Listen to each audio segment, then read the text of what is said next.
Pemerintah Provinsi Bali akan mengatur strategi agar masyarakat tidak kesulitan mencari dan membeli bahan pokok kebutuhan sehari-hari selama penerapan kebijakan PPKM.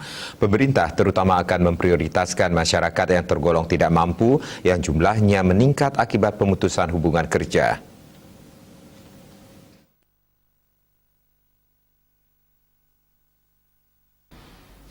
Pemerhati Ekonomi dan Perbankan Ida Bagus KD Perdana menyampaikan, pemerintah sudah pasti akan mengatur kelancaran logistik pangan yang memadai. Hal ini mengingat Bali belum bisa menekan ketergantungan pasokan dari luar.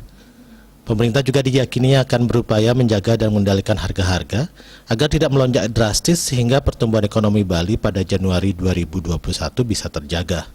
Kendati demikian, ia tidak memungkiri pertumbuhan ekonomi di triwulan pertama tahun 2021 masih belum bisa tumbuh positif. Bank Indonesia masih memperkirakan berada di kisaran minus 5,5% sampai minus 4,5%. Sejalan dengan itu, perekonomian Bali masih sangat sulit bangkit sepanjang industri pariwisata belum normal dan COVID-19 belum reda.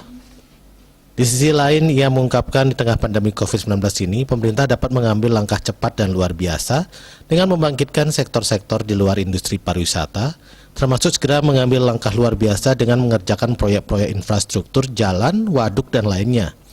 Ini menjadi crash program project dengan memperkuat sektor pertanian dalam arti luas. Tidak boleh ada lahan yang terbengkalai dan tidak produktif. Ia pun menilai masyarakat Bali dapat diberikan bantuan mengembangkan pertanian, termasuk pertanian rumah tangga secara hidroponik maupun aquaponik. Suardika Bisnis Bali melaporkan.